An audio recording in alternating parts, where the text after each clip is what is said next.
Deixa eu ver meu trabalho. O que eu estive pensando? A gente vai ter, mesmo vocês iniciando, eu já vou dando a orientação, eu só não foi falta mesmo de tempo da correria, falta de lembrança. Em que tempo a gente faz acontecer, né? O tal do modelo de relatório. Tá? Mas com essa aula de hoje, vocês já vão poder falar um pouco na introdução sobre o Sistema Único da Assistência. E dependendo do espaço que vocês vão, não tem ninguém, né? Eu repito isso. Aí vocês já vão poder começar a falar do espaço, entendeu? A gente não fazer uma coisa muito cheia de informação, fazer uma coisa bem objetiva, é para depois, então, vocês só irem descrevendo as atividades que vocês forem fazendo. É mais ou menos isso. Mas eu trouxe aqui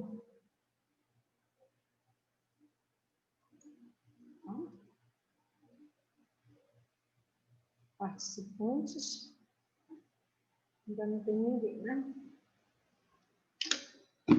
Já não são 2 horas. Todo dia eu lavo esse meu cabelinho. Todo dia eu lavo esse cabelinho. Ontem eu lavei, eram quase 9 horas da noite. Mas eu morro de calor. Olha, vocês lembram que eu falei para vocês de um curso que a gente precisou dar para os gestores da rede de assistência social? A gente recebia esse material aqui, entre outros. Esse é o que eu acho que vai ser produtivo para vocês. Olha aqui o nome do curso: Programa de Capacitação Estadual da Rede de Assistência Social. Isso aqui eu fui para Capanema. Não, foi em Altamira. Elas escreveram os nomes todinhos aqui com os telefones que era para a gente se corresponder. Cadê? Isso eram os alunos. Então, olha, aqui tem mais. Aqui tem sobre a Política Nacional da Assistência, o Sistema Único da Assistência, a NOB, que é a norma operacional básica. Vocês não vão entrar por essa questão das leis, não adianta. Aí tem a assistência, a mudança do modelo de gestão, tem assistência social brasileira, limites e possibilidades na transição do milênio, 2020, né? Implantação da política pública de assistência, desafios sob a ótica do gestor, guia de orientação técnica, isso para os técnicos. Aí tem a proteção social básica à infância, proteção social básica ao idoso, proteção social básica às pessoas portadoras de deficiência, PPD, a família. Depois vem instrumentais de política, avaliação, controle social, que é uma das questões hoje mais importantes, tanto no SUS como na assistência. Tá? Então, aqui vocês vão ver, tem diversos artigos, é tudo de gente muito boa na área da assistência. Tá? É assim, quem precisar, eu só queria pedir uma coisa, minha gente, eu empresto meus livros e eu não anoto os nomes, aí eu perco meus livros. Depois eu tenho que ficar... Olha, eu tenho um aluno que está concluindo. Ele sabe que tem 2 livros meus, importantes. Um é um livro menor do que isto, grossinho assim, que não existe mais. É um livro que trata de vínculos familiares e como as pessoas adoecem a partir desses vínculos. Nesse livro, esse autor chega a apontar para a importância da mãe até na loucura, na esquizofrenia, tá? Por conta de uma linguagem que não é uma linguagem... É uma linguagem contraditória, digamos assim, tá? Deixa eu botar. Será que entra aqui atrás?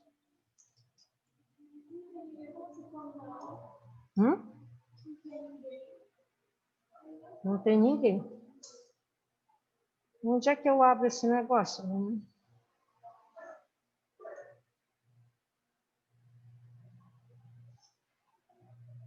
Deixa eu ver aqui. Então, eu vou fazer assim. Você chegou aí para o campo? Não.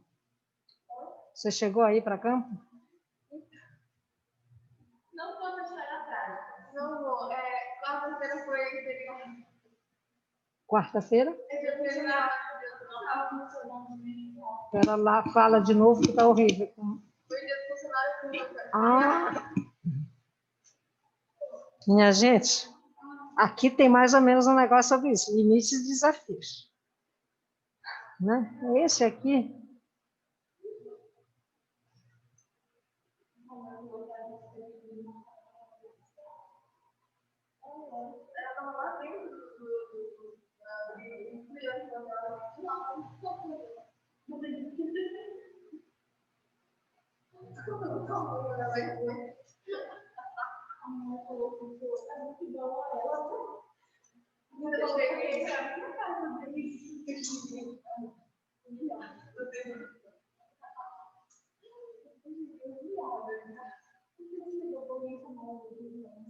É que eu estou achando que está faltando coisa aqui.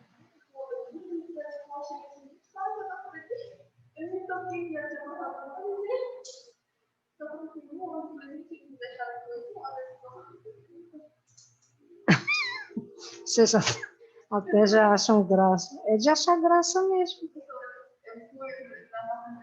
eu fiquei 1h30 perdida no pedreiro, tentando voltar para minha casa. Pessoal, eu fui para o aniversário de um aluno nosso concluinte. E aí, a primeira vez que eu fui, 22 de outubro, 29, hoje não é 29 de outubro, por que não salvou? Eu não acredito. Eu não acredito. Viu? Aí tinha uma dessas coisas do BRT, lá para Augusto Montenegro, uma estação bonita, assim, na direita. E a outra vez que eu fui, ela era toda iluminada, parecia Natal.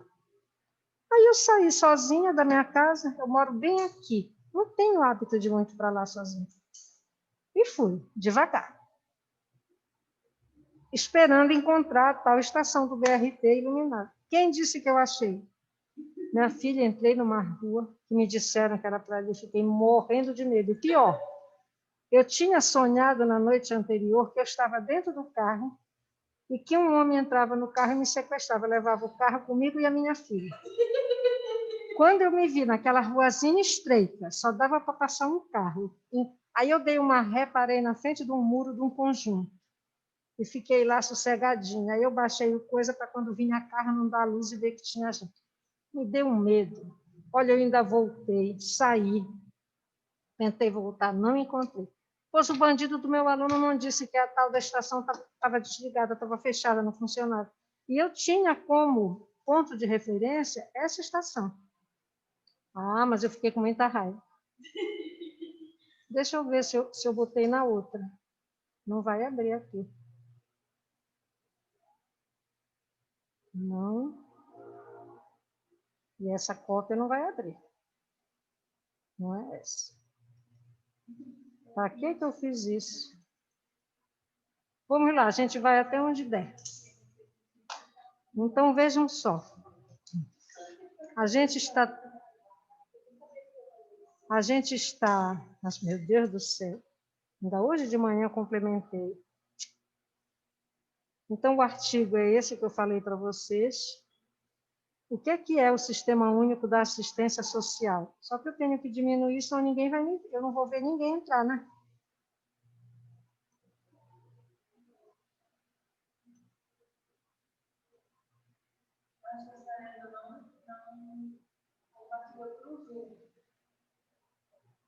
Como é que eu compartilho para o Zoom?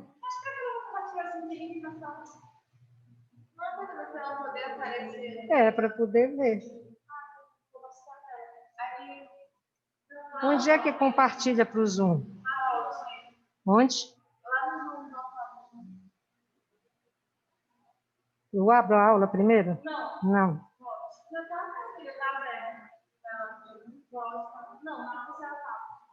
Aqui onde eu estou?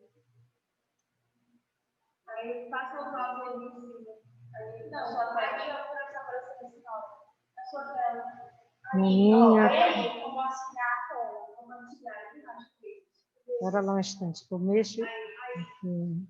é a festa do usuário, acho que é esse. É isso Aí aqui? vai ter que compartilhar. De novo no... Não, ali, embaixo da caixinha Aqui? Isso, compartilhar.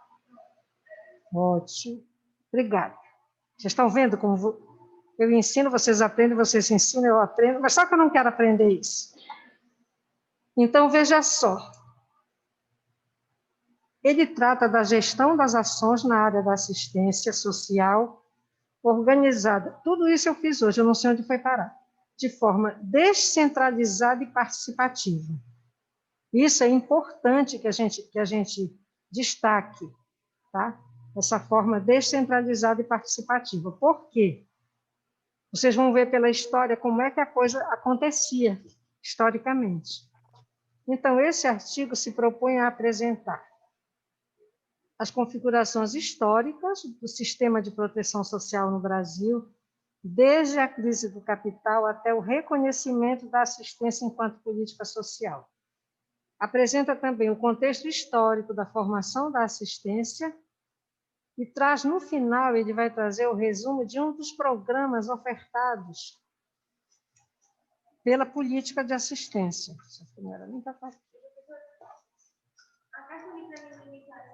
Olha, ela está entrando aqui, a Sibeli, né? Não, vem cá, me aponta aqui, porque senão eu não vou achar isso. Onde é que eu vou? Minimizo aqui. Vem cá, e onde eu passo para ela entrar? Que ela quer entrar? Aqui? Mas aí pra mim, ela não entrou. Já, eu não tenho que autorizar a entrar?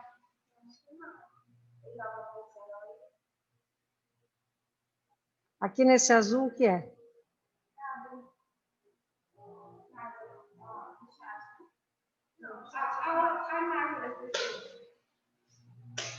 Porque sempre fica... Na verdade, eu minimizo aqui esse material.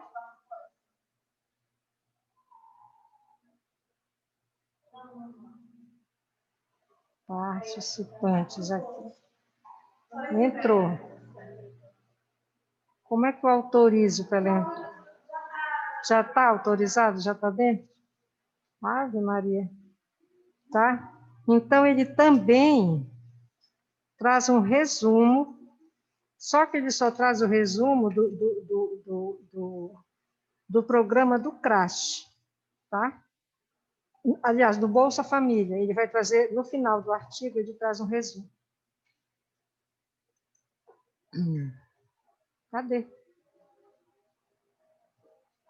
Então, o que a gente sabe historicamente, né? Sempre vai acontecer assim. Não pensem que porque foi criada... A mesma coisa, vamos comparar. A gente tem um programa chamado de SUS, que ele é modelo para o mundo. Dizem que não existe um programa de saúde mais perfeito do que esse SUS brasileiro, Sistema Único de Saúde. Vocês veem em televisão, vocês leem em jornal, nós estamos vivendo, participando, sabendo das vantagens, mas a gente sabe das dificuldades e tudo o que acontece. Hoje, por exemplo, de manhã, logo cedo liguei no jornal, o Abelardo Santos não atende mais Covid, abriu para o normal, fila para atendimento. Por quê? Há bem pouquinho, Carlos Pontes entrou. Boa tarde, Carlos. Há um tempo atrás, criaram uma lei que, por exemplo, se você não pode mais chegar no lugar e dizer assim, eu quero marcar uma consulta, um atendimento com psicólogo. Você não pode. Você tem que ir com o médico clínico, o clínico examina, se ele achar que deve, ele lhe encaminha. Então, para todas as especialidades é assim, em todas as profissões. Se precisar do fono, se precisar do traumatologista, do dermatologista, qualquer. Isso foi um negócio criado e que atrapalhou muito a vida do psicólogo. Na clínica particular, não, porque nós podemos atender a pessoa que nos procura. Mas no atendimento público, aquela fila que apareceu hoje na televisão, tudo era de gente marcando para ir, daí vai para uma consulta que ainda não é a consulta. Vai para aquele médico clínico que vai dizer se ela precisa ou não ir. Depois aparece no Ofir Loyola, a pessoa que está esperando desde outubro, lá do começo, uma quimioterapia e não tem o medicamento para fazer a quimioterapia. Então, né? O problema é humano, pessoal, não adianta. Então, ela é descentralizada de forma participativa porque entram alguns ministérios, saúde, trabalho, emprego e combate à fome, entra o Sistema Único de Saúde, entra, salvo engano, o Ministério da Economia, tem diversas, né, instâncias que estão juntas. Ela é participativa entre os estados e entre os municípios também. Ela é participativa porque tem também o controle social. Criaram essa instância, tanto no SUS como no SUAS. Mas, meu Deus, as pessoas vão controlar o quê? Por que eu estou dizendo isso? Quando eu estava no conselho, a gente tem que fazer parte de participar de alguns desses órgãos. Então, o conselho ele também tem cadeira dentro faz parte também, entra nessa questão que a gente está falando do Sistema Único da Assistência. O que foi que eu vi lá? Era uma questão do idoso, tinha muitos idosos, foi lá naquele da Gentil, no Centur. A gente passou a manhã toda lá, estava à tarde, já seria aqui, umas 3h30 da tarde, tudo caminhando para o finalmente, tudo caminhando direitinho. De repente, entra um grupo de pessoas fazendo a maior confusão, eu vou colocar entre parênteses a confusão política, e parou. Voltou tudo para a estaca zero.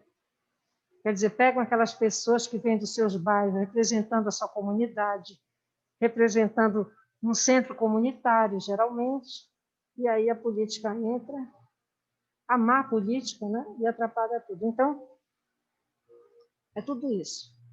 E ela é também um conjunto de políticas públicas que visa o bem-estar da população. Tá? Isso é o Sistema Único da Assistência. Então, a gente voltou agora para o que a gente está. Nós sabemos que o modo de produção capitalista vai definir essas formas de relação social entre as pessoas. Tá? A gente ainda tem países no mundo que o capitalismo ele é terrível, por exemplo, a Inglaterra. A Inglaterra ele ainda é um país capitalista. Você sobrevive lá se você tiver condições. Por que a família real continua lá? Continua sendo a família real.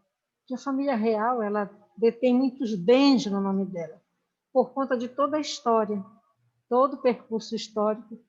Vocês sabem que lá naquele tempo, né, muito lá para trás, os navios da coroa saíam, invadiam terras, tiravam as riquezas e traziam para a rainha. Né? Então, com isso, eles sempre tiveram poder. A igreja na Inglaterra também, a igreja anglicana é outra. Alô, quem está aí? Olá, Carol, boa tarde. Estão me ouvindo? Boa tarde, Tudo professora. bem? Tudo. Então, na verdade, aí esse modo de produção capitalista ele caracteriza a posse privada dos meios de produção e consequentemente, a concentração de riquezas. Ainda hoje é assim. A gente tem famílias aqui mesmo em Belém, que têm condições, que têm dinheiro, mas, por exemplo, antigamente, as que eu conheci, as famílias portuguesas, todo ano elas passavam 3 meses em Portugal, lá nas terras deles. As pessoas hoje vão muito para a Europa, Estados Unidos. Para onde é que vai o dinheiro daqui? Né? Quando grande parte deveria ser gasto aqui, né? Porque eles têm as empresas, mas eles têm também incentivos, benefício para essas empresas.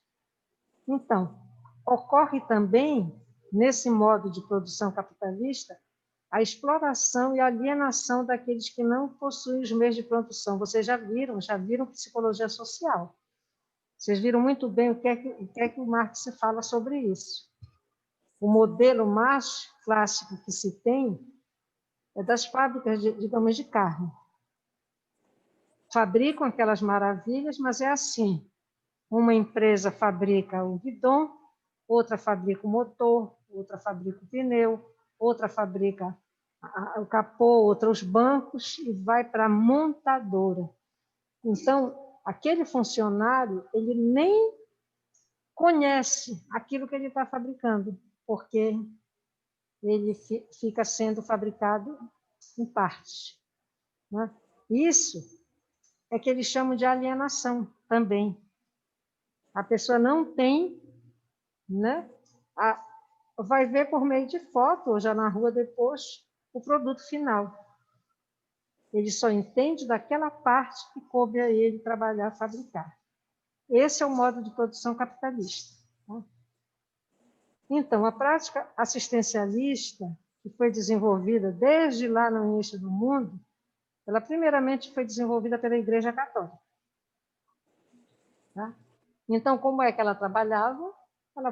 Ela fazia a intervenção naquelas pessoas necessitadas por meio das moças da caridade, que eram moças que vinham da burguesia, moças de uma classe social mais alta do que a população, né? Bem mais alta que a população mais pobre. Então, eles vão dizer que isso era uma forma de manutenção do capitalismo e do poder, tá?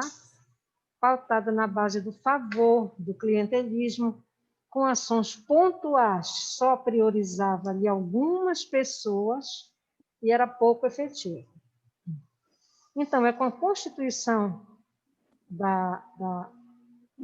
Federal de 88 que a assistência social passou a ser inscrita como política pública, como um direito fundamental e social. Nesse momento aqui, a coisa entrava como uma esmola, como um favor. Tá? Infelizmente, pessoal, sem entrar nessa questão mais pessoal, de igreja de um ou de outro, mas, infelizmente, esse modelo ele não caiu. A gente já ainda vê hoje nas religiões esse poder.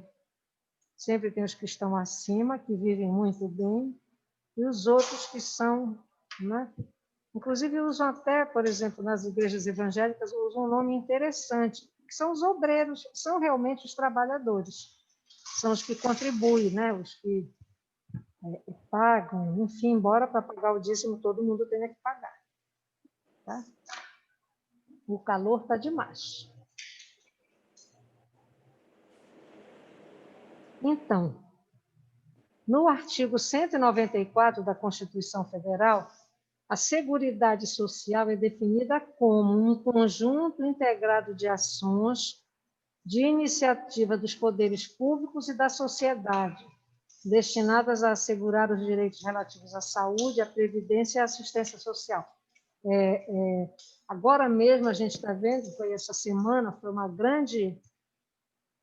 Foi a pauta de jornal, de todo canto, de Face, de Instagram, o tal decreto que o presidente assinou, que seria ele levaria praticamente um desmonte do SUS. Porque hoje já existem clínicas, hospitais particulares que são conveniados com o SUS, isso já existe. Então, se tem hospitais particulares, por exemplo, a Beneficente Portuguesa, ela já é conveniada com o SUS. Né? Ela não sei se ela tem, mas deve ter. Quando digo conveniado com o SUS, é o atendimento que aquela pessoa que entrou lá com algum tipo de doença, ela vai ter o atendimento, né? total, ou seja, eles têm condições de fazer isso. Boa tarde, João Nonato. Não conheci o João Nonato, não aparece a foto dele. Aí o João Carlos de Almeida Nonato. Também vai botar João Nonato, meu nome é João Carlos, menino. João Carlos de Almeida Nonato. Oi, professora, boa tarde. Boa tarde. Para que tu bota João Nonato? Só João Nonato. Pode uma coisa dessa? Tu não és conhecido aqui como João Nonato, menino. Né? É João Carlos. Então, pois é. Então, conforme a IASBEC 2006, ela diz que a noção de seguridade social está diretamente relacionada à cobertura universalizada de riscos e vulnerabilidades sociais e a assegurar um conjunto de condições de vida dignas a todos os cidadãos. Como eu digo sempre, eu não sou desiludida da vida não, pessoal, mas a gente vê muito bonita no papel, né? Né? Porque no papel a coisa está colocada de uma forma muito bonita.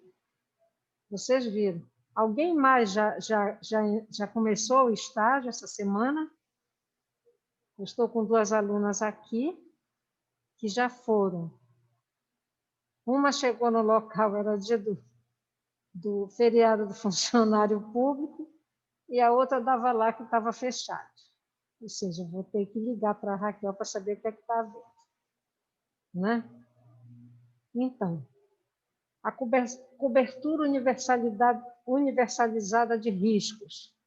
Se uma família mora num lugar de risco, né, é submetida a todo tipo de violência, ela não tem esgoto, ela não tem água, ela não tem luz, é um local que tem muito bandido, digamos assim, eu não vou ficar especificando.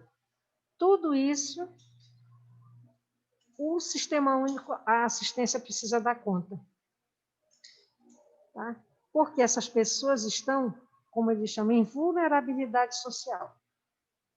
Ou seja, o social torna essas pessoas vulneráveis, não é só a pobreza, não é só a pobreza.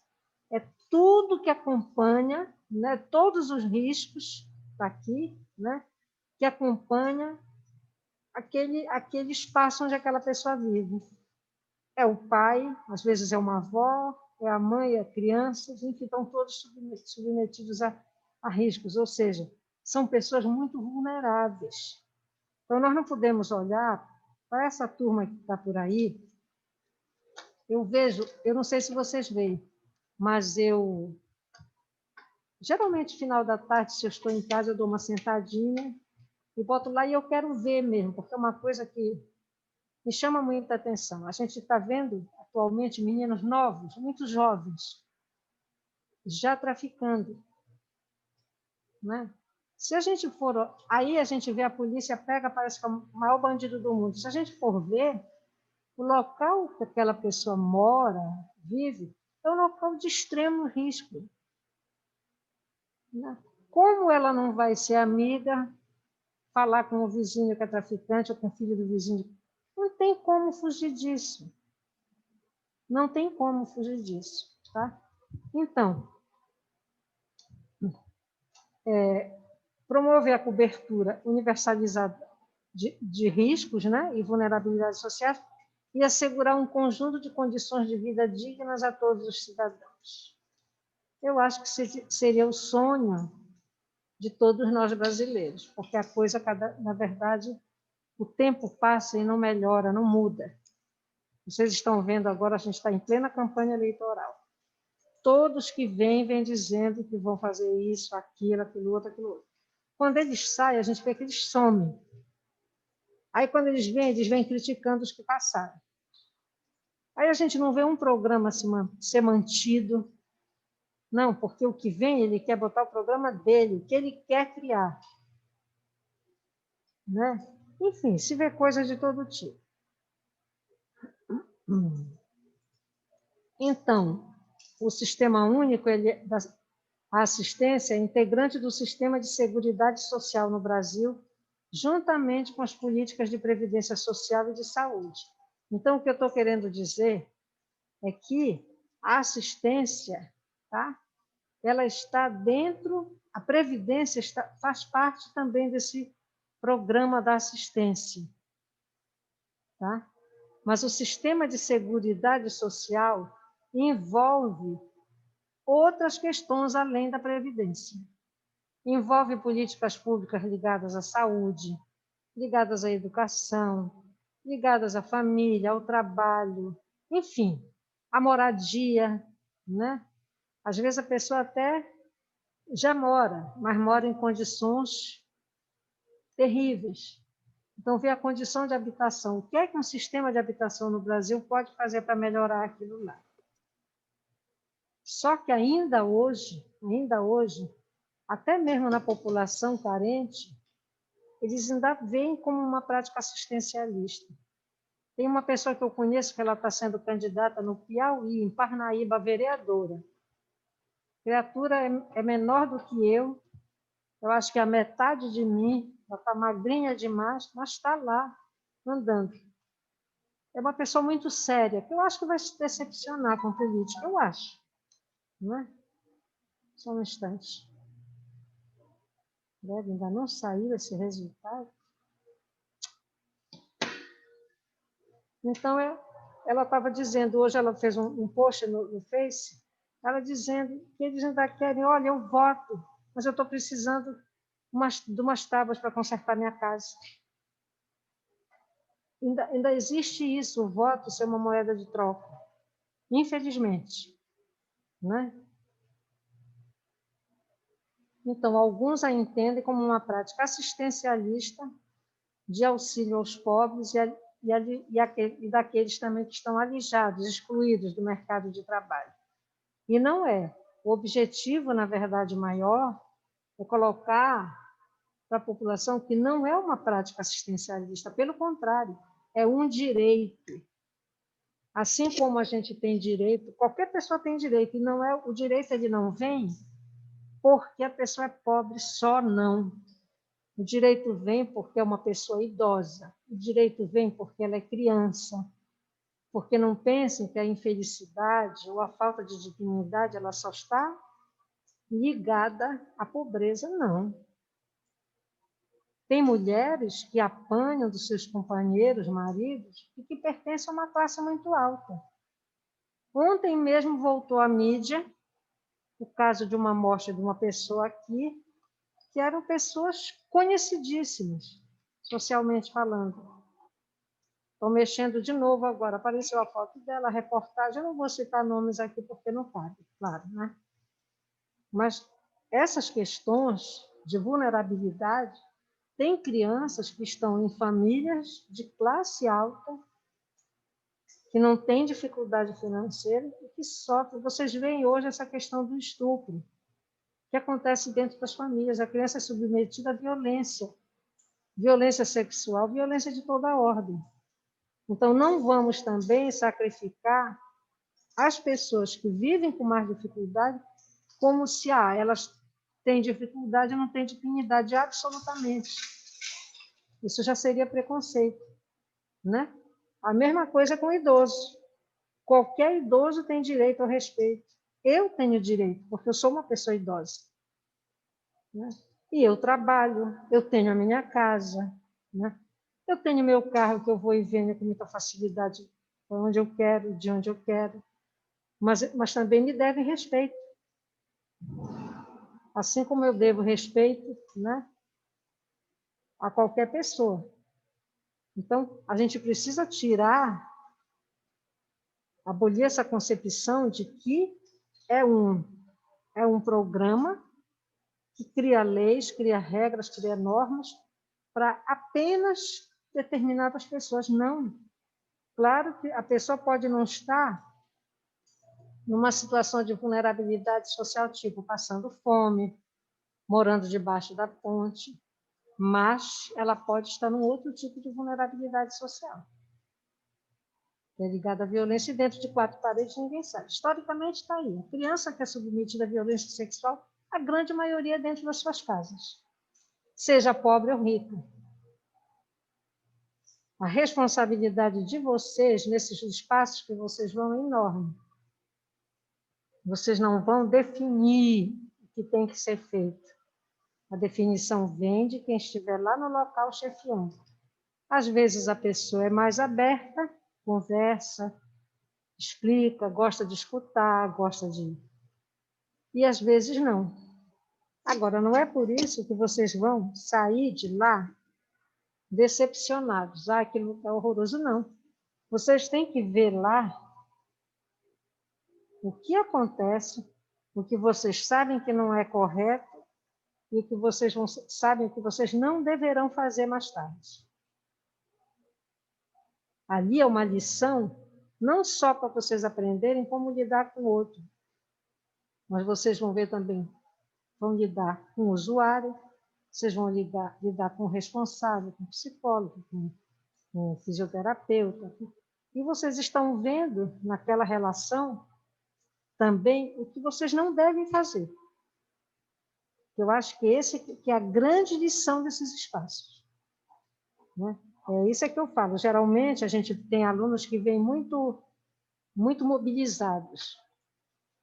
Quando vem para a supervisão, ah, professora, aquilo ali é muito difícil, que situação horrorosa. Mexe. Então, gente, você ir para um espaço onde você vai ver adolescente privado de liberdade, você vai ver o sofrimento neles. Logo, lá ainda no meu curso, eu tive uma professora que ela era gerente no CIAM, no Centro de Internamento de Adolescente Masculino. E ela era uma pessoa, até hoje eu digo que ela é uma pessoa assim, muito bondosa. Ela é muito bondosa e doce. Até coloquei uma mensagem dela, assim, ontem. E ela, quando chegou lá, ela já provocou reações. Por quê? Se sabia que os internos apanhavam, né? Sofriam violência lá dentro. E ela, então, informou que o que fosse detectado, que ela faria o encaminhamento para a polícia. Isso já gerou uma insatisfação, porque era uma prática, não era uma prática fora. Mas se sabia que existia, como existia, minha gente, presos aqui nas prisões, que apanhavam. Vocês devem lembrar do caso daquela menina de 13 anos que botaram numa delegacia junto com tudo que era preso ali. Ou seja, eram práticas que as pessoas... Eu não vou dizer que aquelas pessoas fossem doentes, não. Era usual.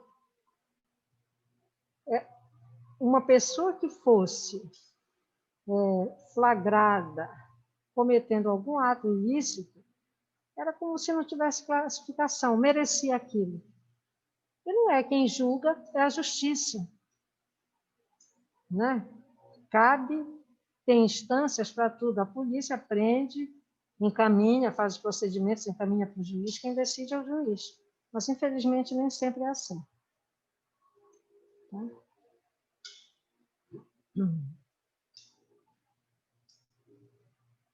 Então, como é que se dá esse processo histórico da proteção social no Brasil?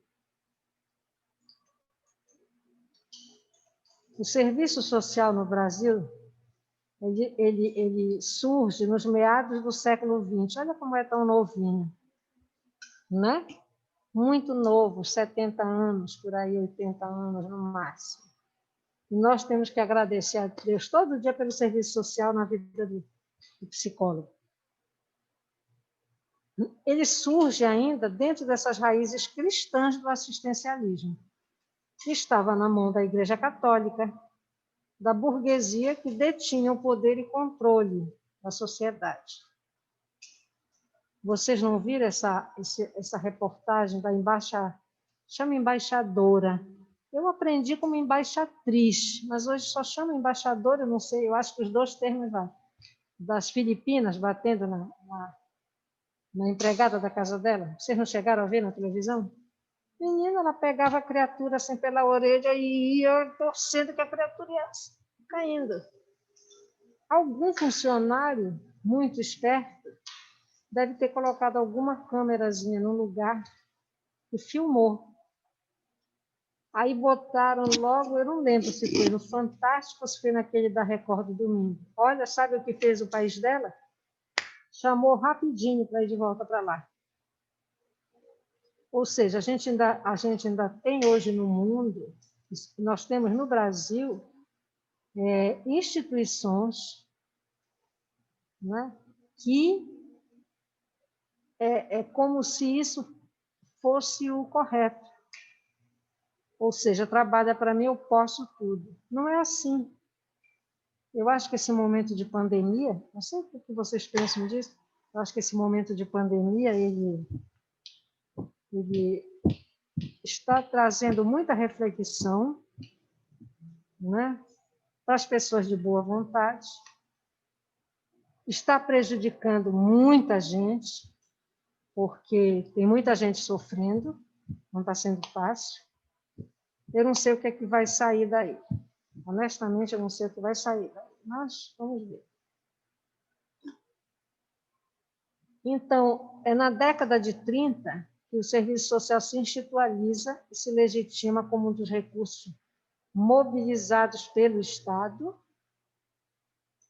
Deixa eu ver se eu mexo nisso. Não dá para mexer.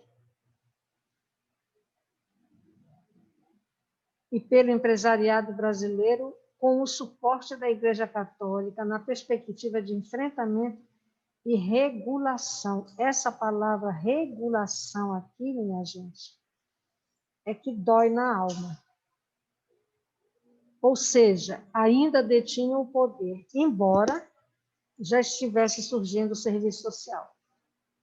É como se eles fossem colocar as pessoas no caminho certo, da forma certa. Vocês devem saber que o curso de psicologia ele é instituído praticamente no momento do governo que nós passamos aqui, dos governos militares, né?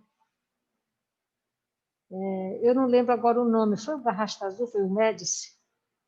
Dizem, né, que ele tinha uma filha que tinha estudado psicologia. Mas a psicologia ela surge assim no Brasil e lá fora, quando o americano viu, né, que ele podia usar mais especificamente a teoria comportamental, ele traz os conhecimentos da teoria comportamental, mas com o objetivo de lucro. Como fazer o empregado produzir mais? É daí que vem aquela coisa que vocês devem ter visto em PPB-1. Se vender 30 pares em 15 dias, ganha X a mais no salário. Eles chamam de taxa. Eu queria lembrar, agora eu não vou lembrar dela. Né? Em PPB-1, como é que eles tratam isso? Que é por tempo, pode ser no tempo, como pode ser na quantidade. Tem nomes diferenciados. Mas eles passaram a usar isso. Por exemplo, eles utilizavam aqueles testes de QI para escolher os melhores para as escolas. Então, as escolas naquele momento, nesses países, Estados Unidos, Inglaterra, eles queriam os melhores alunos. Então, eles faziam esses testes de QI, que era para, segundo eles, selecionar os melhores. Na escola, no convênio, quando eu estava no convênio, sempre teve 2 turmas de cada série. Quando a gente foi para o convênio, que tinha mais gente, eram 3 turmas. E aí eles resolveram que eles iam fazer uma prova para ajeitar os alunos das salas. Os que tirassem uma certa nota, ia ficar na sala aula. Aí os outros iam se dividir para B e C. E quem não fizesse também... Classificava. Quem faltasse por algum motivo não justificasse, e automaticamente permaneceu de outras 2 salas. E aí quem ficava nessa aula, e a gente dava nota mais alta, tinham, pela parte da tarde, além dos retornos que a gente já tinha, tinham também aulas extras de redação, tinha mais Tinha um acompanhamento acrescido, né? E maior. Isso gerou uma confusão muito grande, porque pensaram, se esses aqui se der melhor na prova, quer dizer, assim, que mais ou menos, né, que os outros estão com um pouco de dificuldade. Então, essa ajuda, esse recurso, tinha que ser para esses outros aqui. Só que eles queriam ajudar ainda mais aqueles, porque se eles tiverem um desempenho melhor, eles provavelmente teriam um desempenho muito bom no Enem, que teria reconhecimento para a escola. Isso. Teve muita confusão, mas continuaram com isso até o final do ano. Quando foi no retorno das férias também, fizeram outra prova. E aí, quem estava aqui na sala tirou nota baixa foi para outro. Não deu certo, na verdade. Eles tiveram que mexer. Deu certo, porque eles fizeram outra prova. Melhoraram, provavelmente, os que tinham ficado na turma mais baixa. Insuficiente, melhoraram. Mais ou menos. Mais ou menos. Muitos se manteram naquela sala na área. E aí, teve muita confusão, só que no final acabou que não teve mudança, assim, sabe? Continuaram com isso. Vocês não veem essa questão do ENAD? O ENAD, quando começou, a gente foge um pouco daqui para chegar lá no finalmente no que interessa para a gente aqui. Quando começou, houve uma enorme resistência dos alunos, principalmente das públicas, as federais. E eles iam para as portas daqueles locais onde tinha o ENAD para incentivar o aluno a não fazer o ENAD. O que acontecia? O MEC tinha colocado o ENAD com o objetivo de avaliar a instituição, tá? Só que quando o aluno boicotava a prova, o prejuízo era só para a instituição, não ia para o aluno. Não é? Aí eles, então, passou, né? A gente sempre, principalmente aqui quando começaram, né? Entrei antes do curso de psicologia aqui, a gente conversava sobre a importância que era para o aluno fazer o ENAD, porque era o nome dele, a nota ia ser para ele, não ia ser para a instituição, embora ela sofresse as consequências. E aí a gente foi conseguindo reverter. Nós tivemos uma turma, a nossa última turma que fez ENAD, o desempenho deles foi excelente. Era uma turma que brigava muito. Ô turminha para fazer confusão. Mas nós fomos para lá. 6 da manhã eu já estava lá. Eu e dona Regina, foi bem aqui na municipalidade. Na municipalidade, aqui nessa FAP, por aqui. Ficamos lá, botaram um gazebo e nós ficamos lá. O pessoal da UNAMA gritava, tinha prêmio, tinha não sei o quê. O nosso não. Tinha um kitzinho, tinha um kit com água. Eu não lembro mais o que. Era um kit bonitinho até. Mas eles não. E barulho. Eles tinham barulho que era um horror. A prova acabava meio-dia. Nós ficamos lá até sair o último barulho. Vocês pensam a satisfação delas irem saindo, eles todos irem saindo, professora, eu só não vou me sair melhor porque eu quis fazer tanto, que acabou, se eu tivesse escrito menos, o tempo dava. É mais a briga com o tempo. Mas o desempenho deles foi excelente. Minha gente, isso é muito bom. Isso é bom para o aluno, porque aí, então, já criaram o quê? Me parece que a nota do ENAD já vem no diploma do aluno. Ou, se não vem, é o que eles estão pretendendo fazer. Então, isso é muito bom, porque eu acho assim, se já estão numa particular, é muito bom que diga assim, olha, o desempenho é tão bom quanto a da federal tal ou da estadual tal. Não tem por que a pessoa se nivelar por baixo. Para o bom aluno, ele não quer ser nivelado por baixo. Olha, agora mesmo eu tenho uma sobrinha que ela é da UFAL, de Alagoas, né? De arquitetura, Universidade Federal de Alagoas. Tiveram nota 4. Salvo engano, a nossa psicologia teve nota 4 no ENAD passado. Então, a gente vê, assim, a satisfação. Quando faz o contrário, quando acontece o contrário, minha gente, é uma derrota. Porque não é para isso que a gente trabalha. O curso a gente não pode chegar aqui só falar do SUAS, porque o SUAS ele faz parte de um momento histórico que nós estamos vivendo. Vocês já viram, só 2 do grupo de 9. Uma chegou lá, estava fechada, outra feira era de funcionário público. Tudo bem. Mas isso aí, infelizmente, é o que a gente ainda vê. Infelizmente. Agora, não deixem a peteca cair, não deixem isso fazer com que vocês desanimem. Não. Na vida tudo tem jeito. Tá? Então, isso aqui na década de 30, embora ele já tivesse institucionalizado, né, já vai o Estado, o empresariado e a igreja tentando enfrentar e regular essa questão social. Eles viam aqui, aí então já era entendida como problemas pessoais e não individuais. Por quê? Para trás, era o indivíduo que era o problema, não era o contexto social. Quando a gente fala na comportamental, em contexto, analisar o contexto é isso. Né? A gente diz assim, se 2 crianças nascidas do mesmo pai e da mesma mãe, com a mesma herança genética, todos 2 vão trazer.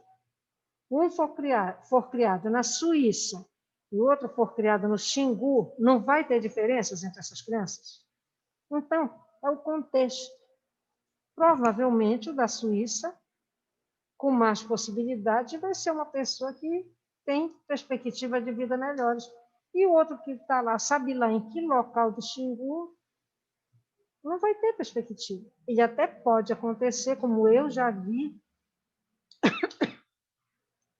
criança sentar assim, se ficar abaixada na praia de Salinas. Eu estava vendo aquela criança lá. Um meninozinho. Ele foi lá, minha filha, desenhou um Volkswagen perfeito. Pegou um pedacinho de pau assim, na areia, ele foi e se abaixou. Perfeito. Né? Então, são coisas assim que a gente não explica. De onde é que vem uma veia artística? De onde é que vem, né? Aquele menino que cedo pega um piano, começa a tocar, se encanta com a música e vai embora. Né? Tem algumas outras coisas que a gente não explica. Os antigos usavam, não sei se vocês já ouviram esse dito popular, de falar flor do lodo. Vocês sabem o que é lodo? Lama, né? Mas até a lama da flor, olha o que está aí embutido nisso, até a lama pode dar flor. Então, eles se referiam muito a uma pessoa, eu conheço uma pessoa assim, que ela vinha de uma família, minha gente, que família desregulada. Era avó, só o avô que ainda era, né? Era avó, era mãe, eram as irmãs da mãe, eram as irmãs dela, tudo doidinho. E ela é uma criatura extremamente correta. Então, quando era jovem ainda, uns 17 anos, 18 anos dela, uma pessoa que já apreciava como ela era dizia: esta moça parece a flor do lodo, porque, na verdade, a família era um horror. E conseguiu, né, gerar aquela pessoa que até hoje já está com 80 e tantos anos, é uma pessoa extremamente coerente, correta, amiga, boa mãe, boa sogra, boa madrasta, ela foi madrasta. Então, são coisas que a gente não... Né? Então, por isso a importância de olhar para esses problemas com a intenção de solucionar, porque dali, o que pode sair daquilo ali? Né? Então, em 1932, é criado o Centro de Estudos e Ação Social. Foi setembro de 32. Ele tinha como objetivo, novamente, a difusão da doutrina social da Igreja e a formação social católica. Olha o poder da Igreja como ele vem. Né? Tanto é que, quando os descobridores entraram no Brasil, descobridores, né, entre aspas, os padres acompanhavam. Vocês devem ter visto, no primeiro semestre, História da Psicologia, Não fui eu, professora de vocês, não? Fui eu? Vocês lembram quando a gente falou dos padres jesuítas? Só que eles, quando vieram, naquele momento, a gente teve a sorte, que depois foi por águas abaixo, de virem pessoas letradas, pessoas de boa vontade. Tanto é que se o planejamento da educação no Brasil tivesse seguido o que os jesuítas traçaram, com o que eles observaram no potencial indígena que tinha, o Brasil teria se, logo cedo, ele teria ido por outros caminhos, talvez semelhante ao que aconteceu com a Argentina. Mas quando eles vieram, eles trouxeram o quê? Os degradados, trouxeram prisioneiro para trabalhar no Brasil para eles. Já começou daí. E quando eles viram lá que o nosso índio tinha entendimento melhor das coisas, eles resolveram tapar. Não, tapa isso aí porque não pode. Foi quando eles mandam o Marquês de Pombal para mudar completamente tudo que os jesuítas tinham planejado. Tanto é que eles dizem que as origens da psicologia, muitos dos conceitos da psicologia, já se enxergava lá, que era o que o jesuíta enxergava. A relação da família indígena, dos pais com os filhos, né? O tratamento da mãe quando tinha filho, que o pai aqui ficava cuidando da criança, a colaboração, ele cuidava da criança, porque não tinha com nada, ela tinha que ir para o rio.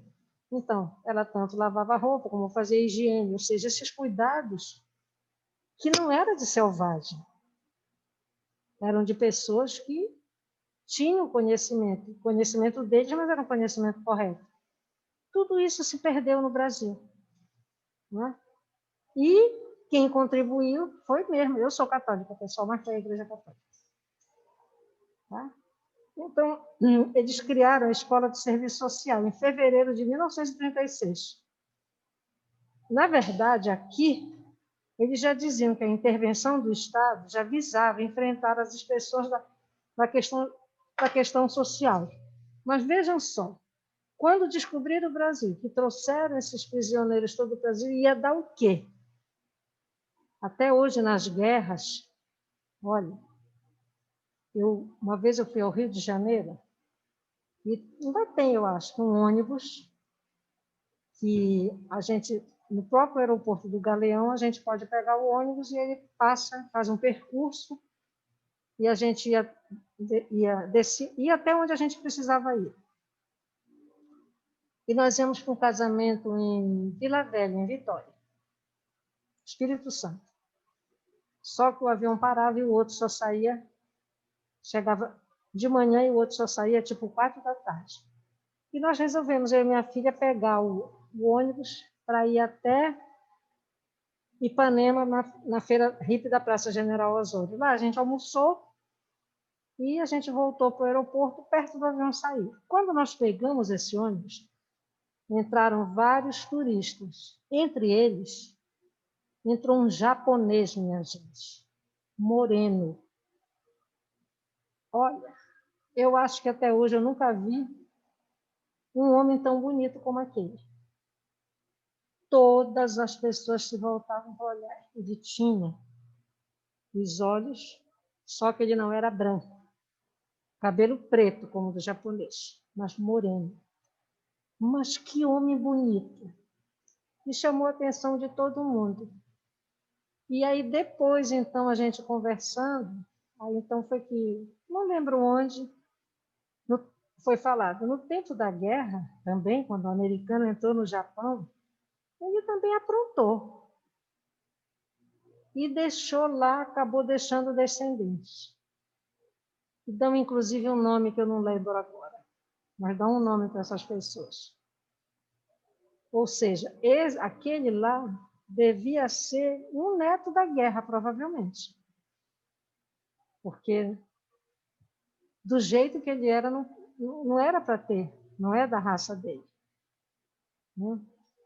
Então, eu queria fazer uma pergunta para vocês. Com tudo isso que a gente já viu aqui, as coisas melhoraram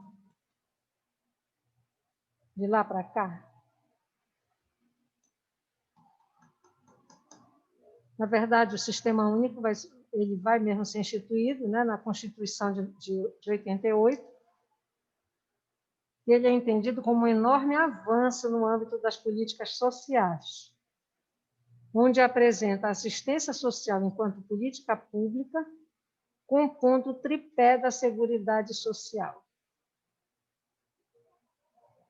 Esse tripé é entendido Ministério da Previdência Social, da Saúde, do Trabalho e Emprego, secretarias estaduais, municipais, Previdência do Trabalho, Emprego e Combate à Fome. Hoje, na verdade, cada governo que vem, eles começam a mudar o nome de ministério.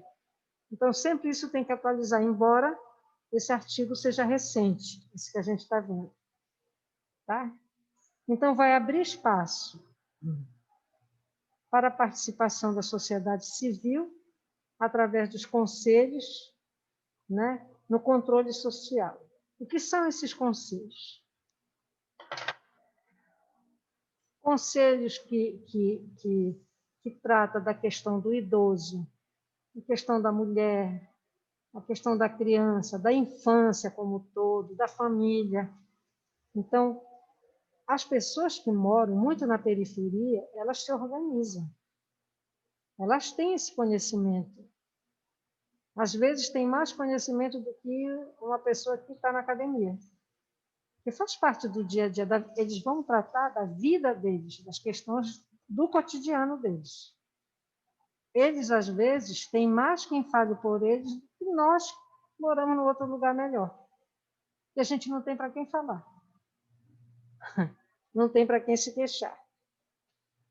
No controle social, porque eles aprendem e sabem, porque eles leem essa política, que eles têm voz, eles precisam ser escutados. Eles vão para essas conferências, tanto eles participam das conferências municipais, eles vão ter representante na conferência estadual e eles vão ter também representante na conferência lá em Brasília. O risco disso tudo só é colocar pessoas que não correspondam a isso.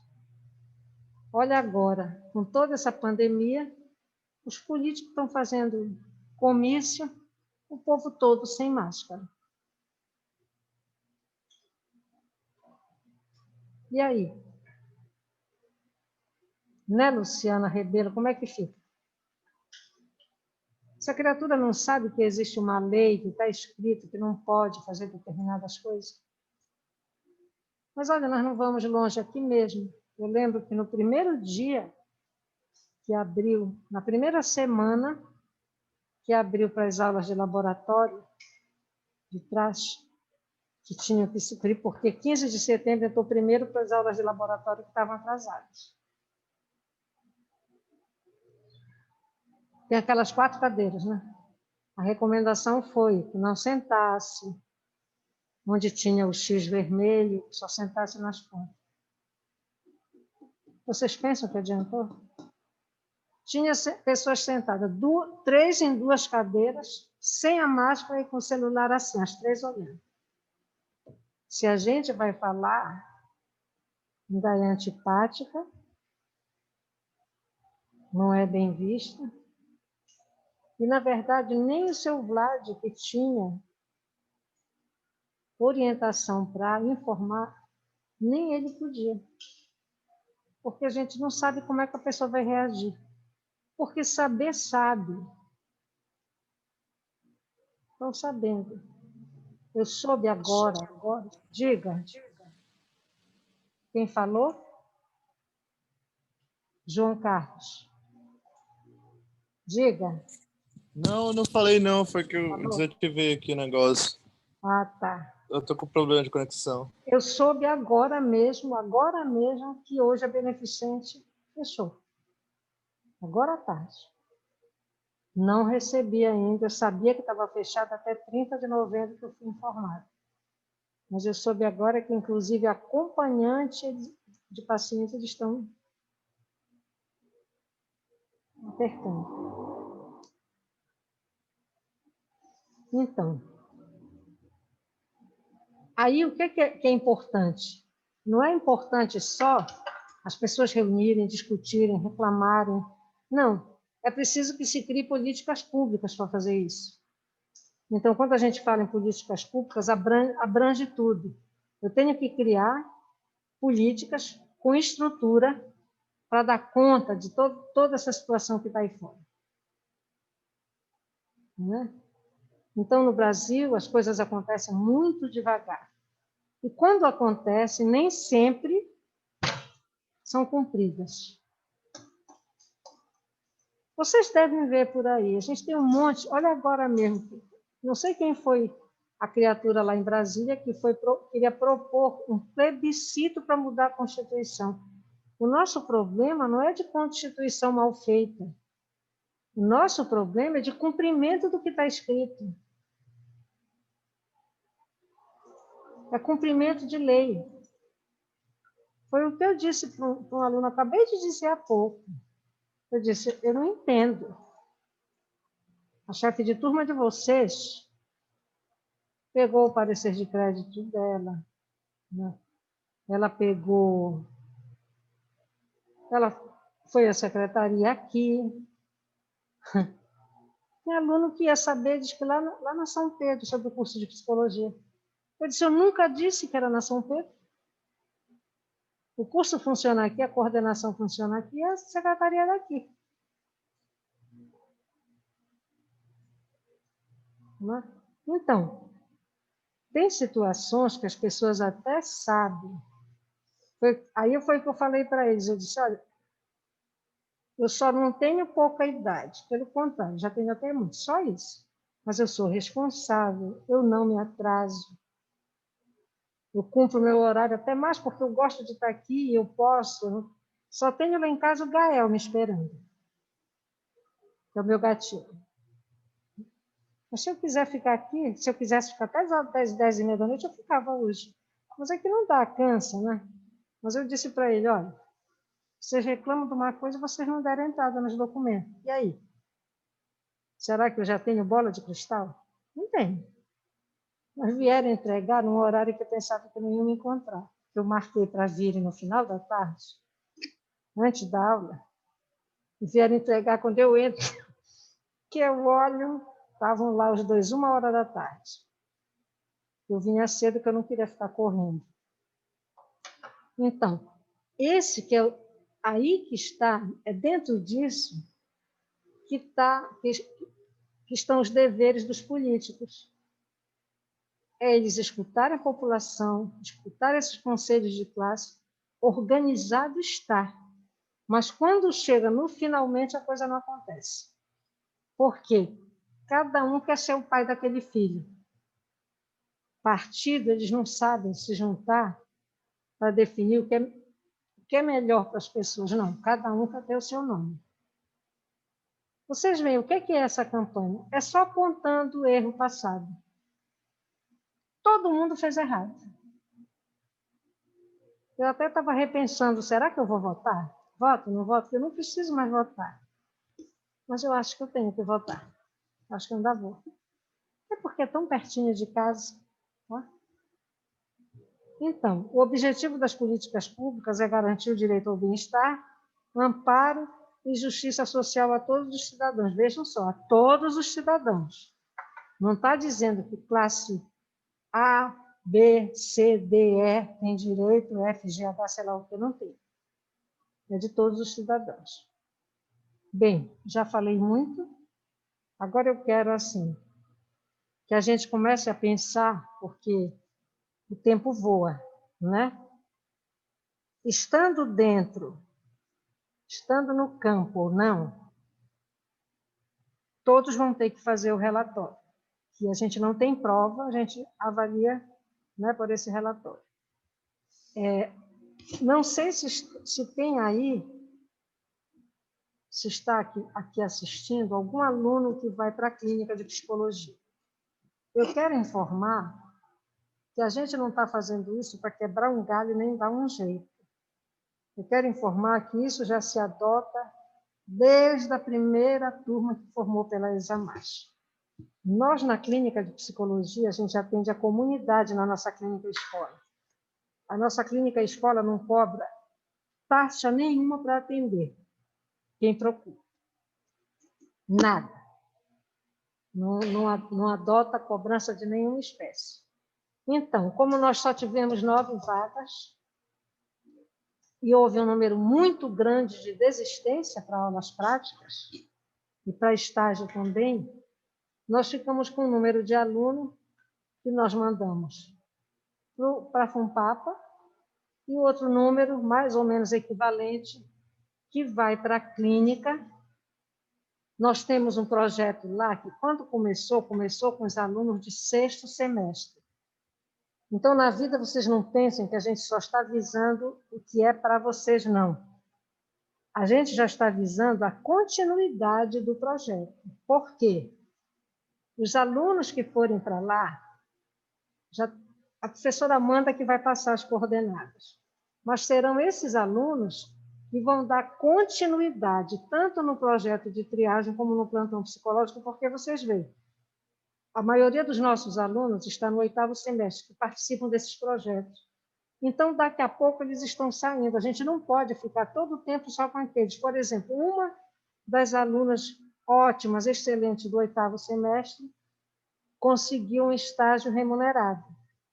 Então, ela chorou ela e chorou eu, porque eu fiquei com muita pena de perder. Ela disse, professora, eu não tenho como continuar. Então, esses que estão lá e outros que depois poderão entrar, é que já vão dar continuidade nesse processo de triagem e plantão psicológico. Então, eu não estou visando só, eu tenho que colocar no estágio, não. A gente já está visando um próximo semestre, se estiver tudo bem, porque o projeto até então está parado. Nós não estamos trabalhando com o projeto de criança, porque nós não vamos encher de criança aqui. Porque vai criança, vai pai ou vai mãe, ainda leva criança e leva agregado. Nós não podemos fazer isso.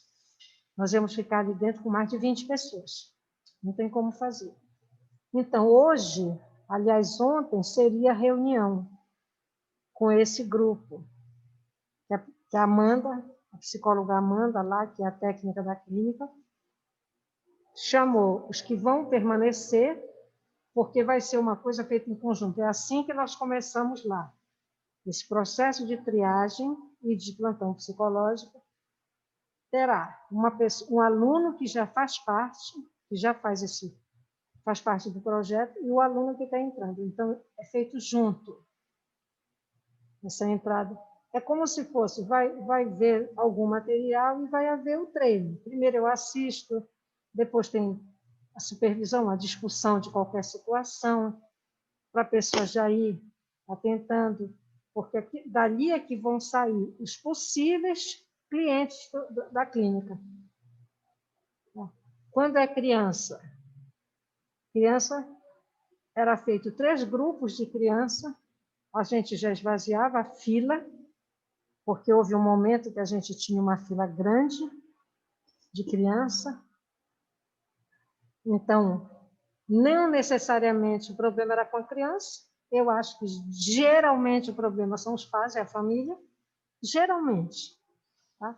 Então, com o grupo de crianças, que é o Psiquids, foi fantástico o resultado. A gente teve resultados fantásticos. E olha lá, esse projeto do Psiquids é projeto de 3 ex-alunos nossos, que são o Gerciélio, a Dani Petroli e a Brenda Roque.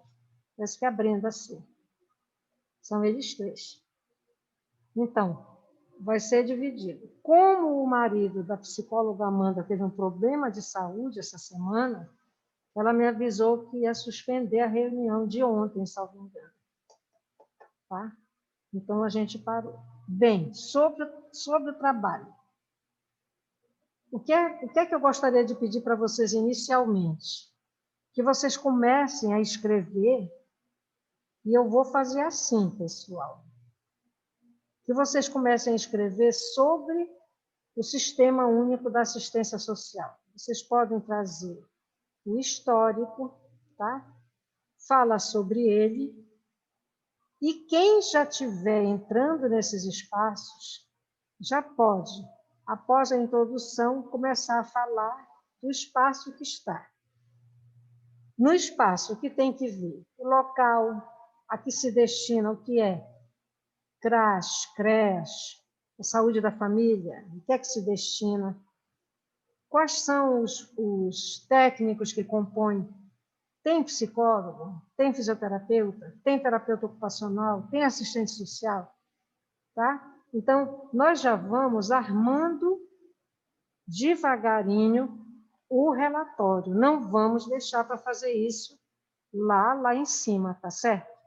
O que eu queria pedir que esse material fosse encaminhado para mim, até onde estiver, para daqui a 15 dias. Esse primeiro desenho. Tá certo? Tem na internet um site.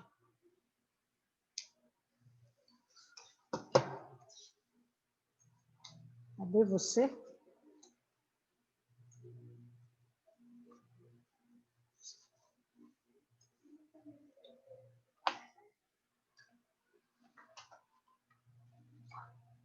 É do GSUAS.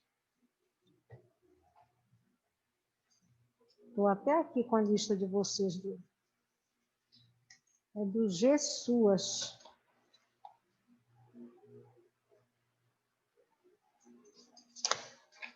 Se vocês colocarem no Google o que é o CRAS, tá? E se quem já estiver num CRAS ou num CREAS, já pode ir nesse, o que é o CRAS, o que é o CREAS. Lá vocês vão ver. Vocês...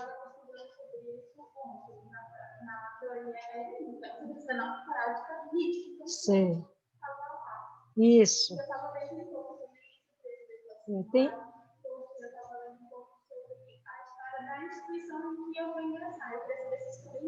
Pode entrar. Você vai descrever o espaço, tá? Que geralmente, quando entram nesses espaços, a pessoa responsável ele mostra, fala um pouco. É interessante que traga essa história, tá? Aí vocês podem levantar o que é o CRAS. Quem tiver no CREAS, qual é a diferença do CRAS para o CREAS? Se a gente focar no CRAS, ainda não há, como é que a gente diz? Eu até escrevi aqui, ainda trabalha com a prevenção de situações de vulnerabilidade e de risco. Ou seja, a pessoa ainda não teve uma consequência prejudicial, ainda não houve nenhum fato, né, que necessite de um atendimento especializado, que é o caso do CREAS. Já o CREAS, não. Já trata das consequências dessas situações de vulnerabilidade. Por exemplo, se já tem um filho adolescente que já se envolveu com roubo, tá? Se o pai está desempregado, a família está passando fome, enfim, o CRAS ele trata dessas coisas ainda onde pode ter jeito. E fundamentalmente, onde o vínculo familiar ainda está mantido. Isso é um foco, é básico. Esse vínculo familiar ele pode estar numa situação de sofrimento, de dor muito grande, numa situação de vulnerabilidade e de risco enorme, mas o vínculo familiar ainda pode estar preservado. Quando não acontece mais isso, que já tem consequências, aí já é o CREAS, que é o Centro de Referência Especializado em Assistência Social. Aí já vai precisar de outros profissionais, de encaminhamento para outros locais.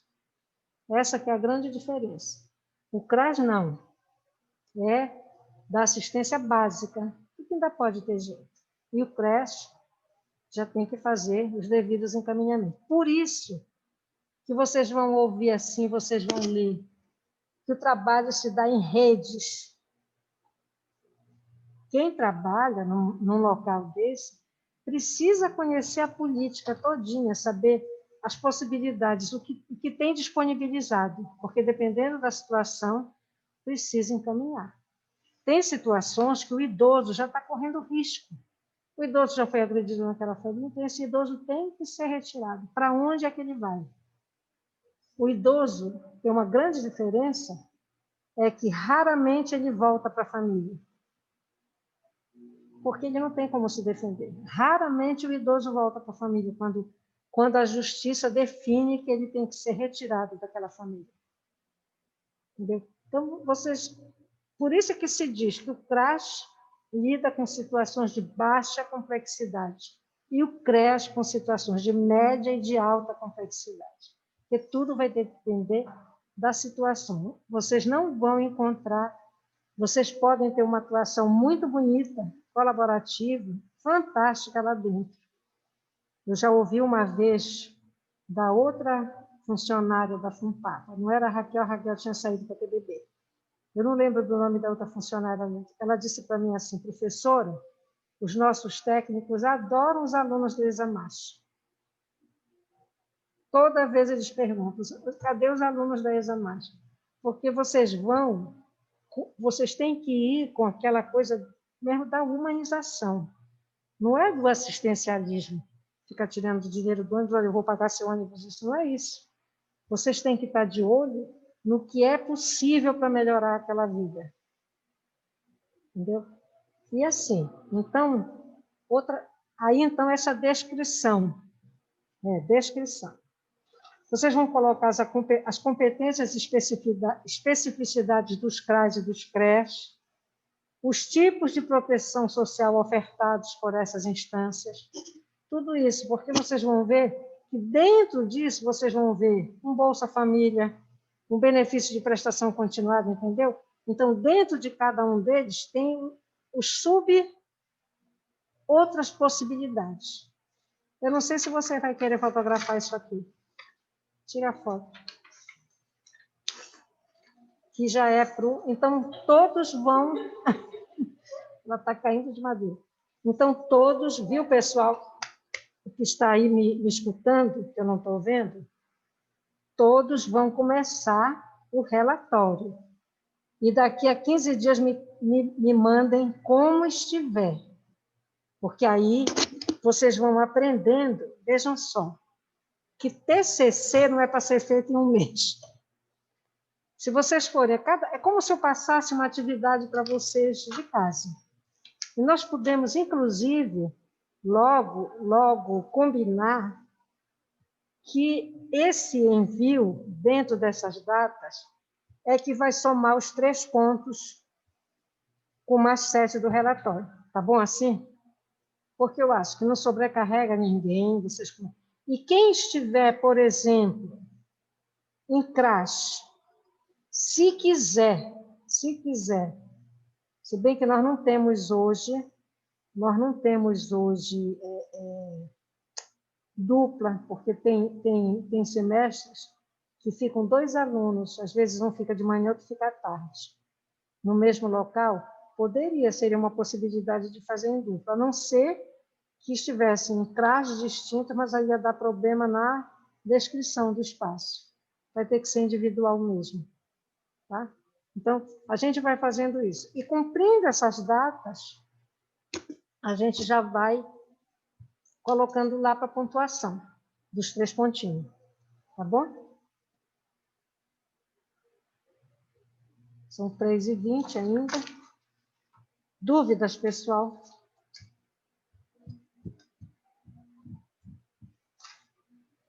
Tem alguma dúvida? Ah, sim, deixa eu ver aqui os endereços que vocês... Que é para eu anotar. Eu vou precisar perguntar para a Raquel o que está vendo, como é que ela manda para lugar fechado. É a Vitória. É esse abrigo Emanuele Diniz? É o teu. Licença, professor. Oi. Carlos. Fabíola, que é o CRAS Rico Abrandão. Quem foi? Carlos. CREAS, é? Está errado, né? Quem é que quer falar? Pode falar. É o CREAS. Está me escutando? Estou escutando, pode falar. A senhora desculpa que eu estava numa atividade de trabalho aqui. A senhora podia repetir o que é para ser feito no relatório? No relatório eu vou querer que vocês iniciem fazendo uma introdução. O que é que eu quero saber? O que é o Sistema Único da Assistência Social? Pode vir um pouco da história, tá? Como surge, o percurso. Isso eu gostaria que fosse feita uma introdução, chegando até nos dias de hoje, tá? Então, isso aí eu gostaria que fosse mandado para mim até, sem ser a semana que vem, a outra quinta-feira. Porque esse trabalho já vai ser o relatório, tá? Mesmo os que não estão participando das atividades, dos estágios presenciais, das atividades presenciais, vão ter que fazer o relatório. E aí, então, o que pode acontecer é depois, para esses que não estão na prática, porque estou com o informe que não participam de atividade presencial, esses vão ter que me sair descrevendo também o que é o CRAS, competência do CRAS, o que é CRAS. Mas, inicialmente, eu gostaria que trouxesse uma descrição da origem do Sistema Único da Assistência Social, tá? Enfim, um histórico, até os dias de hoje.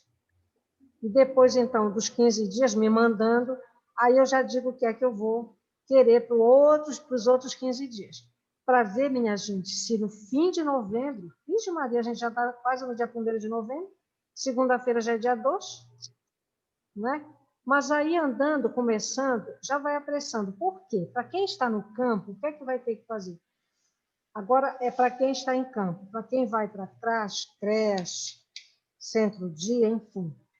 Aí vocês já vão ter que finalizar, depois que descreve o espaço, vocês vão finalizar colocando essas idas lá, a participação, tá? Trazendo, aí eu tenho que passar para vocês aquela ficha.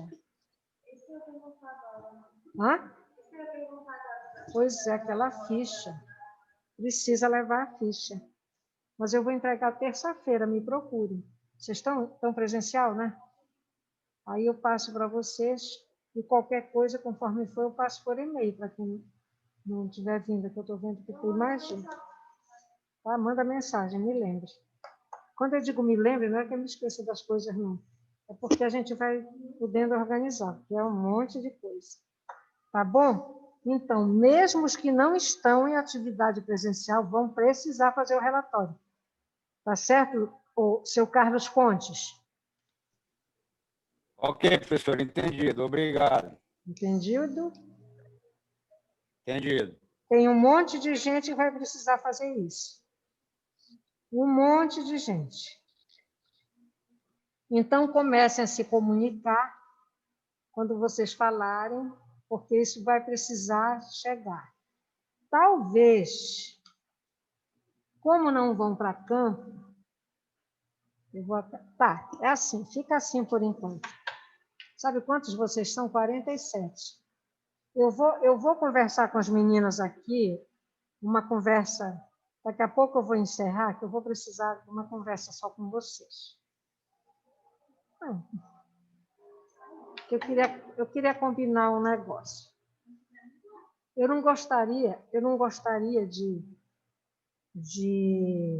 privilegiar ninguém, porque eu acho assim, vocês estão frequentando, vocês estão no campo, outros estão via plataforma, muitos não estão frequentando e eu não vejo na plataforma, mas isso não significa dizer que não estão cursando, né? Então, como vocês vão fazer um relatório que vai ser diferenciado, tem que ser, porque vocês vão trazer o relato da participação de vocês lá fora. Os que não estão participando não podem fazer isso. Não é? Então, eu vou elaborar, isso que eu queria que vocês me ouvissem, é para não gerar dúvidas. Eu vou elaborar, então, um esquema diferente para quem não está em atividade presencial. Tá? Vai ter que ser um levantamento bibliográfico em cima do que eu vou listar. Ou seja, então vocês vão falar do Sistema Único da Assistência Social e eu dou depois, na próxima quinta-feira, eu vou dizer esse roteiro que esses outros que não estão seguindo, porque senão, se eu disser assim, só vão falar da assistência, não vale, pessoal, porque vocês estão tendo uma participação maior, vocês ainda têm um dia que tem que ir para lá, né? Então, eu vou ter que elaborar um roteiro que seja mais específico para garantir que fizeram esse levantamento total do o que compõe essa política toda. Tá certo? Então, eu acho que eu não estou sendo injusta com ninguém, né? E também estou sendo justa com quem tem que ser, porque o trabalho de vocês depois, que fizer, vocês vão fazer a introdução, tratando do Sistema Único, todos vocês que vão presencial, vão falar de CRAS, quem está em CRAS, de CRES, quem está em CRES, enfim. Se é assistência à infância, a infância vai ter que buscar o que é um abrigo, qual o objetivo, né? A clientela, quem é que atende, porque criança abrigada, porque já eu acho que já faz parte do centro de referência especializado.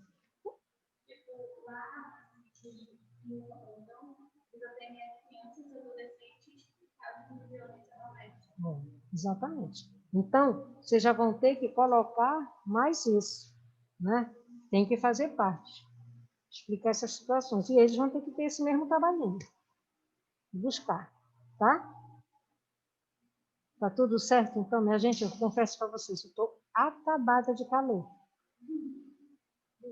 Vixe Maria, tô que tô. Né? Alguma pergunta aí depois que eu falei? João Carlos? Professor, eu. João Carlos? Sim. Oi. Deixa eu lhe perguntar uma coisa. No terceiro semestre, eu fiz um trabalho e eu fiz um levantamento bibliográfico, exatamente como a senhora está falando, sobre os SUS, a diferenciação do CRES e CRAS. Eu poderia pegar aquele trabalho como referência e fazer um atual? Olha, você pode utilizar todo o conhecimento que você usou lá para fazer o seu, sem problema. Agora, eu estou olhando aqui que o João Carlos está num CRAS Bengui, não é? Oi? Tô. Você está num CRAS no Bengui. Então, o que acontece? Depois que você fizer todo o histórico do Sistema Único do SUAS, você vai ter que trazer a descrição, levantar qual a competência do CRAS que você está. Aí você vai aproveitar, provavelmente, a parte introdutória, porque depois você vai ter que, se tem alguma coisa nesse trabalho que você fez, você já pode começar a aproveitar para a segunda parte do trabalho, que é a descrição do espaço. Só que na descrição do espaço, você vai ter que colocar o que é o CRAS, né? Competências e especificidades, tipos de serviço de proteção social ofertado, entendeu? Aí você já vai ter que focar no espaço que você está fazendo o seu estágio. E depois que fizer isso, vocês vão precisar pegar, quem está aí me escutando, que está já encaminhado para esse espaço da FUNPAP, esses espaços, tem que pegar a tal lista de frequência, porque vocês preenchem o que fizeram, vocês vão datar e a preceptora lá vai rubricar. E essa ficha depois ela entra em anexos no trabalho. Se utilizar alguma referência, não esqueçam, qualquer referência que vocês utilizem, já vão logo anotando, tudo hoje é no computador, vocês já vão colocando lá atrás de onde tiraram, tá? Para não perder. Tem que ter referência, vocês não estão tirando coisa da cabeça de vocês. Tá certo? Então, já são 3h30, para quem... Aí eu vou falar com as duas que estão aqui, com a Vitória e com a Fabíola. Vocês vão querer levar isso aqui hoje ou não? Ou vocês preferem dar uma olhada bem aqui, é assim, só não pode ficar morando com vocês lá, porque eu também estou. E depois, então, a gente vai, depois que vai entrar um pouco sempre do teórico, mas o nosso foco vai ser a supervisão. O relato de vocês, as dúvidas de vocês. Tem dia que vocês vão chegar bem, tem dia que vocês não vão chegar muito bem. É assim. O que eu fiquei abrir para mulheres que fizeram violência doméstica. Então, estou imaginando. É brabo o negócio. É brabo o negócio. É. Aqui. Estava vendo na internet, aí não divulgam muita coisa, né? Assim, não pode, mas eu digo mais ou menos porque é para mulheres e às vezes elas vão com os filhos e crianças, sabe? Ficam lá com crianças,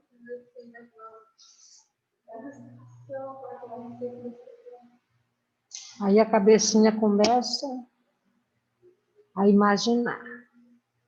É. Eu vou me preparando psicologicamente para o que eu vou achar mais. Porque se eu só chegar lá, por exemplo, um acolhimento para essas crianças que já vão chegar lá machucadas, a situação normal. E ver a situação que elas estão chegando, eu vou sair chorando pela próxima no mesmo dia. Não vou dizer nem oi, bom dia, já saio, porque eu mesmo falo com você. Eu tenho procurado também para preparar. Vocês vão conseguir. O principal que é o acolhimento. Vocês têm que pensar que a grande maioria dessas pessoas não sabe o que é afeto. Às vezes, a gente passa por situações na vida que às vezes eu digo assim, meu Deus, por que eu, né? Eu venho de uma família que eu nunca vi preconceito. Nunca vi. A gente convivia, até porque a minha tia, porque eram quatro irmãos que moravam no mesmo quarteirão, a gente tinha uma convivência muito grande. Nós, os primos, com os tios, e ainda tinha uma cunhada da minha tia. E como esse senhor ele era um português, uma pessoa que gostava muito de reunir, então ele era dono de, como é o nome desses barcos? Geleira. Ele tinha fábrica de gelo, ele tinha geleira. Eu, criança, eu ficava encantada com os tamanhos dos peixes que eram levados para lá. Eram dois funcionários dele. Vocês não conhecem, são uns carpões assim, enormes. É como se fosse uma tesoura feita assim. Eles abraçavam o peixe com aquilo, tiravam do caminhão, o peixe ainda vinha bufando. Chegava lá dentro e eles iam cortar. Ela dividia aquele peixe, era uma coisa enorme, enorme. Ela dividia aquele peixe por umas 5, 6 famílias. Foi uma pessoa assim, a vida inteira extremamente caridosa. Ela só pensava no outro, ela não pensava nela. E ela tinha condições financeiras para fazer isso. Então, eu criança, minha mãe morava de um lado, minha tia do outro. Ela criava marreco, ela criava coelho. Ela tinha pato. Menina, ela tinha um horror de bicho. A gente comia de tudo. Acho que é por isso que hoje eu como tudo que imaginar. A única coisa que eu não comi foi aquele negocinho que tiro da madeira, por aí, turu, aquilo eu nunca comi, não sei se eu teria coragem. Né? Mas foi bom, eu digo que foi bom isso porque criou a gente uma outra visão de mundo, sabe? Tinha um senhor, ele era bem negro, mas chega de brilhava. Bom, homem bom, seu Macário. E a gente, criança, ele fazia as vontades da gente toda. Trabalhava na casa dessa cunhada, dessa minha tia. E uma vez disseram para minha irmã menor, que é a minha irmã que é mais morena, que ela não tomasse café, senão ela ia ficar da cor do seu Macário. Vocês acreditam que ela parou de tomar café? Nunca ela voltou a tomar café porque perdeu o hábito do café. Mas falta do que fazer de dizer isso para uma criança. E ela acabou pondo na cabeça, muito pequenina, ela era muito pequena.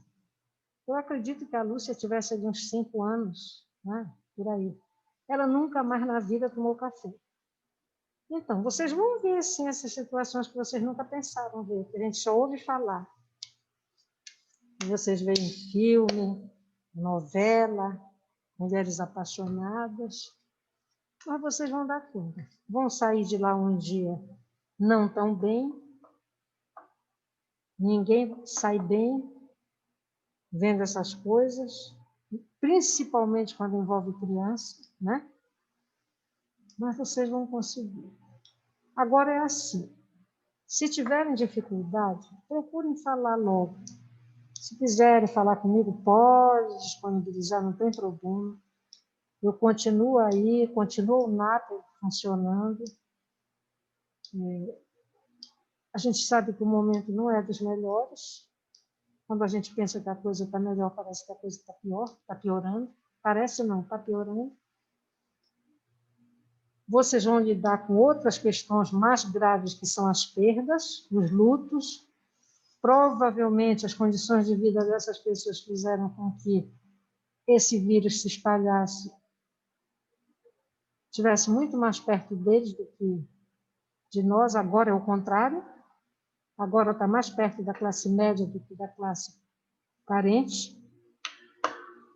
Agora a coisa mudou. Pode ser que, como está, né, mudando a posição, que as pessoas consigam se conscientizar que o negócio é perigoso.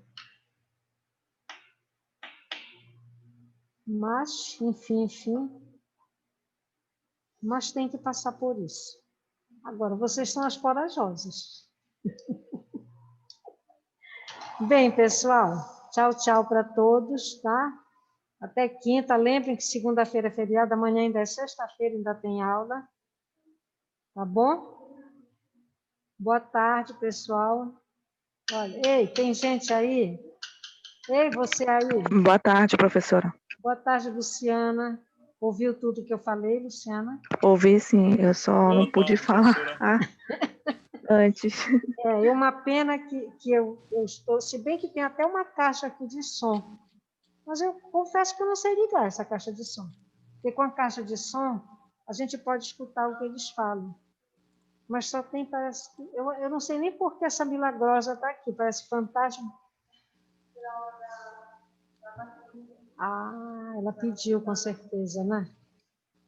Tá bom? Então, uma boa tarde, pessoal. Obrigada por tudo, tá? E qualquer coisa que vocês precisem, podem fazer contato, tá certo? Tchau. Onde é que eu fecho? Venham cá, me deem a aula. Onde é que eu fecho?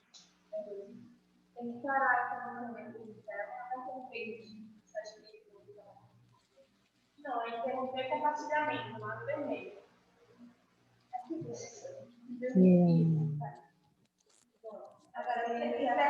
Olha, estava a Raquel, a Maria Luísa Bentes, o Carlos Pontes, o João Nonato, a Luciana. Quem era mais que estava aí, meninas? Não, eram elas. Isso, a Luciana Rabelo. Hã?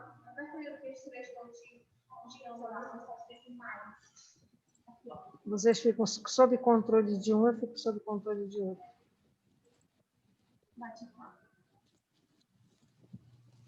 Ah, tá. Carlos Ponte. Boa tarde, Carlos. Então, tudo bem, minha gente. Tchau.